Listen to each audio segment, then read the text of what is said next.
रहे। अब ये बेटियां बैठी हुई हैं रात को दिल्ली के बॉर्डरों पर सो रही हैं, देश का स्वाभिमान सम्मान बनाने वाले लोग जो है बॉर्डर पे सो रहे हैं चादर ओढ़ करके। क्या प्रधानमंत्री जी की नींद नहीं खुल रही है? इतनी गहरी नींद में सो गए क्या? ऐसी कौन सी टेंशन की दवाई लेकर सो गए, नींद की गोली लेकर सो गए, जो उनको आज छठा दिन है, उनको यहाँ पर देश के बॉर्डर पर देश का सम्मान नहीं दिख रहा? ये पुलवामा जो हुआ हमारी गलती है, हमारी गलती से इस तरीके की चीजें हुई और उन्होंने हवाई जहाज मांगे, लेकिन प्रधानमंत्री अपने फोटोशूट में बिजी थे। अपने 8 करोड़ 10 करोड़ 48 करोड़ के वो ले आएंगे ये अपने बैठने के लिए हवाई जहाज। बचाव की बात करने वाले आज उन बेटियों की FIR 5 दिन हो गए नहीं हुई है, जो रेसलर हैं, जो देश की मजाक उड़ाती हैं और जंतर मंतर पर सो रही हैं, रातें जंतर मंतर। जो सिर्फ बात करने वाले हैं, आपने बोला ना जो बात करने वाले, वो सिर्फ बात करते हैं। जो विज्ञापन छपवाने वाले हैं वो सिर्फ विज्ञापन छापते हैं। और आज ये 5 दिन नहीं हुए, इनको बहला फुसला करके, ये पहले भी इनका धरना हुआ था, इनको जो है भेज दिया गया था कि आप अपने धरने को समाप्ति कर लो और हम जो है ब्रजभूषण के खिलाफ कार्रवाई करेंगे, लेकिन नहीं हुई। अब कोई मुद्दा यहाँ सिर्फ बेटियों का ही नहीं, यहाँ देश के जो सम्मान बढ़ाने वाले जो खिलाड़ी हैं, ये कोई ऐसे वैसे लोग नहीं है। अगर इनसे आप चंद दूरी पर नहीं मिल पा रहे हो तो आपका क्या फायदा? और जब पदक, आपको याद होगा चानू जी पदक लेकर के आई थी तो बड़े बड़े होर्डिंग लगाए थे, प्रधानमंत्री जी धन्यवाद, मतलब मेडल दिलाने के लिए। चानू जी का धन्यवाद नहीं था। अब वो लोग बिल्कुल मौन धारण करके बैठे हुए हैं। लेकिन समस्या यहाँ सिर्फ यही नहीं रुक जाती है, ये बात है हमें और आपको समझने की कि ना तो ये कल महिलाओं के साथ थे, ना ये कल देश के खिलाड़ियों के साथ थे, ना ये आने वाले समय में रहेंगे। तो हमें एकजुट होकर के महिलाओं को ही नहीं, महिलाओं के साथ चाहिए होगा, आप जैसे भाइयों का भी, सबका सपोर्ट चाहिए होगा। उनको सपोर्ट की ज़रूरत है इस समय, और सभी अगर एक होंगे, जब आवाज़ बुलंद होगी तो तब जाकर के कुछ समाधान निकलेगा। क्योंकि देश में किसान आंदोलन हुआ था, उसका समाधान ये लोग नहीं निकाल रहे थे, क्योंकि तानाशाह लोग हैं। राजा जी बिल्कुल ये हो गया था कहीं अहंकार में कि भाई मेरी बदनामी ना हो जाए कि मैंने 2 कदम वापसी ले लिया। तो उस अहंकार में डूबे हुए राजा साहब इससे उभर नहीं पा रहे हैं। तो इसलिए महिलाओं को, युवाओं का, हम भाइयों का साथ जरूरी है, आप जैसे लोगों का, किसानों का भी प्लस उसमें साथ जरूरी है। और मैं एक बात और कहूँगी कि जितने भी हमारे खिलाड़ी, मैं भी उसी परिवार से आती हूँ, खिलाड़ी जो हैं उनको साथ लेना चाहिए, किसानों का भी उनको साथ लेना चाहिए, सभी का। ऐसा नहीं है कि आप अपनी लड़ाई अकेले लड़ना चाहिए, बिल्कुल नहीं। क्योंकि जब मुट्ठी बंद होकर के एकजुटता से लड़ा जाता है तानाशाह से, तो तब वो हमारी जीत निश्चित होती है।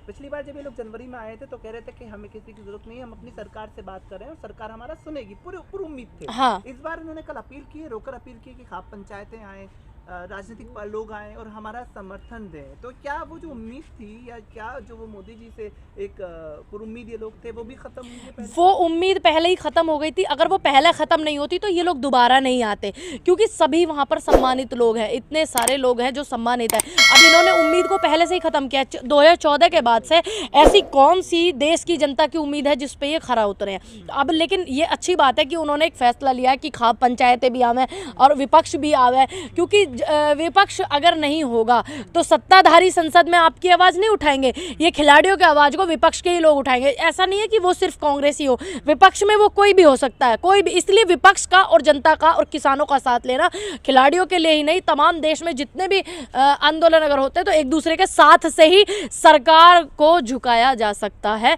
सरकार से अपनी बात मनवाई जा सकती है। और ये बहुत ही अच्छा फैसला है खिलाड़ियों का। मैं सराहना करती हूँ उनके इस फैसले की कि उन्होंने साथ मांगा है। और खाप पंचायतों से भी मैं निवेदन करती हूँ, तमाम विपक्ष के लोगों से भी निवेदन करती हूँ, कांग्रेस के लोगों से भी करती हूँ कि जाकर के उनका साथ दे, सहयोग उनका करे बहुत ज़्यादा। और मैं भी उनका पूरा सहयोग करती हूँ और मैं जाऊँगी भी, आज आपने मुझे बताया। अच्छा, इल्ज़ाम ये भी लग रहा है कि चुनाव नज़दीक आते हैं तो विपक्ष इस तरह के काम कराता है, चुनाव नज़दीक हैं तो ये मामले उठाए जा रहे हैं। हम देख रहे हैं कि मनरेगा का भी मामला आज वहाँ उठ रहा है, ये आपका जो रेसलर्स की प्रोटेस्ट है ये भी उठ रही है, मांगे अपनी मनाने के लिए। देखिए, रेसलर्स जो हमारे हैं ये कोई ऐसे नहीं आम लोग नहीं है। सोचो फिर ये आम जनता के साथ क्या करेंगे। रही बात विपक्ष के मुद्दे उठाने की, अगर जनता के मुद्दे, खिलाड़ियों के मुद्दे, जवान नौजवानों के मुद्दे विपक्ष नहीं उठाएगा तो कौन उठाएगा?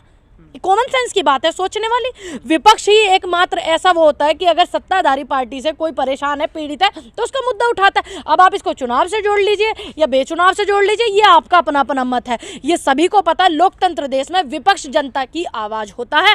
आज विपक्ष का कितना ये मान करते हैं सत्ताधारी लोग, ये सबको पता है। और पहले क्या होता था, पहले भी सबको पता है कि विपक्ष का कितना मान होता था। तो ये सिर्फ लोगों को भ्रमित करने के लिए, और ऐसा नहीं है कि विपक्ष अगर मानो अभी सरकार बदल जाएगी 24 में। तो ऐसा नहीं है कि मैं विपक्ष को दबाने की बात कहूंगी, बिल्कुल नहीं। लोकतंत्र देश में है तो विपक्ष आवाज उठाता है, उनका सम्मान करना चाहिए, उनकी बात सुननी चाहिए, तभी दिखता है लोगों को कि हाँ इस देश में लोकतंत्र है। प्रधानमंत्री नरेंद्र मोदी के नेतृत्व की सरकार में हमेशा हमने देखा कि जब खिलाड़ी पदक जीत कर आए तो खुद प्रधानमंत्री उनसे मिले, हाँ, उनके परिवारों से मिले। हाँ, तो खुद प्रधानमंत्री तो हौसला अफजाई करने वाले हैं, हौसला अफजाई करते तो हैं। अब क्यों नहीं मिल रहे? अब ये बेटियां बैठी हुई हैं, रात को दिल्ली के बॉर्डरों पर सो रही हैं, देश का स्वाभिमान सम्मान बनाने वाले लोग जो है बॉर्डर पे सो रहे हैं चादर ओढ़ करके। क्या प्रधानमंत्री जी की नींद नहीं खुल रही है? इतनी गहरी नींद में सो गए क्या? ऐसी कौन सी टेंशन की दवाई लेकर सो गए, नींद की गोली लेकर सो गए, जो उनको आज छठा दिन है, उनको यहाँ पर देश के बॉर्डर पर देश का सम्मान नहीं दिख रहा कि ये वो लोग हैं जिन्होंने,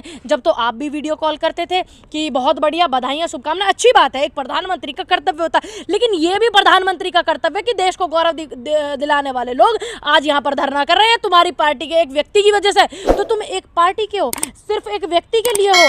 देश का प्रधानमंत्री होता है देश का प्रधानमंत्री, उसके लिए विपक्ष पक्ष कुछ नहीं होता, उसके लिए ये होता कि ये जनता, ये प्रजा है और मैं इनका रखवाला हूँ, मुझे इनकी रखवाली करनी है। क्या प्रधानमंत्री ने कौन सा अपना फर्ज निभाया? आप मुझे बताइए, निभाया? आज तक कोई नहीं निभाया। उनको इन बातों से मतलब ही नहीं है। जब देश के जवानों की बात होती है तो वो फोटो शूट कराना चले जाते हैं। सतपाल मलिक जो है इतनी बातें बोल रहे हैं, इतनी चीज़ें बोल रहे हैं, प्रधानमंत्री क्लियर करने को तैयार नहीं। देश के तमाम बड़े बड़े चैनल कहाँ सो गए कि एक 3 बार के गवर्नर रह चुके सतपाल मलिक जी कह रहे हैं कि ये पुलवामा जो हुआ हमारी गलती है, हमारी गलती से इस तरीके की चीज़ें हुई, और उन्होंने हवाई जहाज मांगे। लेकिन प्रधानमंत्री अपने फोटोशूट में बिजी थे, अपने 8 करोड़ 10 करोड़ 48 करोड़ के वो ले आएंगे ये अपने बैठने के लिए हवाई जहाज। लेकिन कौन पहले क्यों नहीं बोले? क्यों इनको चुप करा दिया गया था? चुप क्यों हो जाता आदमी? थोड़ा प्रभाव में आता देश के प्रधानमंत्री, न जाने कुछ अच्छा करेंगे। प्रधानमंत्री ने उन्हें आश्वासन दिलाया था कि हाँ हम इनकी बात पर ध्यान देंगे और हम इसको आकर के करते हैं। आप कुछ दिन तक शांत रहिए, जब उन्हें लगा नहीं हुआ। अब प्रधानमंत्री अगर कोई किसी चीज का विश्वास दिलाएंगे, अगर राज्यपाल नहीं मानेंगे तो फिर आप राज्यपाल की गलती बताएंगे। अगर आज राज्यपाल सच बोल रहे हैं तो आप उनके लिए सपोर्ट नहीं कर रहे हैं। आप जैसे पत्रकारों को सपोर्ट नहीं करना चाहिए। जब हिंदू मुस्लिम का कोई मुद्दा आता तो तुम फटाक से आ जाते हो। और आज राज्यपाल जी का इंटरव्यू लेने तुम कितने लोग गए भाई? बताओ कितने लोग गए थे? आज देश का क्यों जब प्रधानमंत्री जी ने आश्वासन दिया था कि हाँ हम बात करेंगे इस मुद्दे पर, तो प्रधानमंत्री की अगर बात नहीं सुनते तो आप राज्यपाल को जब भी गलत बताते क्यों नहीं? क्यों अब बीजेपी में नहीं है क्या? अब इस्तीफा दे दिया क्या? नहीं ना। राज्यपाल से क्या मतलब है? राज्यपाल से क्या मतलब है? अगर राज्यपाल गलत है तो उन्हें जेल भिजवाओ, आप उनको जेल भेज। क्यों कुर्सी का क्या मतलब है? जब प्रधानमंत्री जी ने उनको आश्वासन दिया था कि हाँ मैं इस मुद्दे पर बात करता हूँ, इसका निष्पक्ष काम करता हूँ, निष्पक्ष इसकी वो कराता हूँ, तो आदमी ने बात मान लिया। दूसरी बात, अभी वो राज्यपाल मौजूदा है लेकिन है बीजेपी में। अगर वो इस मुद्दे को उठा रहे हैं, तुम लोग हिंदू मुस्लिम का यहाँ मुर्गा लड़ाने आ जाते हो, लेकिन राज्यपाल की एक बार भी बात नहीं कर रहे हो। तुम क्यों नहीं उनका इंटरव्यू लेने के लिए जा रहे हो? काहे को नहीं जा रहे हो भाई? देश का कोई आम व्यक्ति नहीं बोल रहा है, 3 बार का राज्यपाल है। अगर राज्यपाल गलत है तो आप उन्हें जेल भेज दो, खत्म बात। अगर राज्यपाल सही है तो आप क्यों नहीं सपोर्ट करते मीडिया वाले? देश में इतना बड़ा मीडिया को नाम दिया गया, चौथा स्तंभ कहा गया, कितने पेपरों में राज्यपाल की खबर छपी। दूसरी बात, क्यों नहीं प्रधानमंत्री, आज 9 साल हो गए उनकी सरकार को, 9वीं साल चल रही है, आज तक उन्होंने कोई प्रेस कॉन्फ्रेंस नहीं की। अगर राज्यपाल गलत है तो वो प्रेस कॉन्फ्रेंस करके राज्यपाल को गलत साबित क्यों नहीं करते हैं? वो डराना चाहते हैं क्या? सबसे ज्यादा हाँ, तो कांग्रेस इस मुद्दे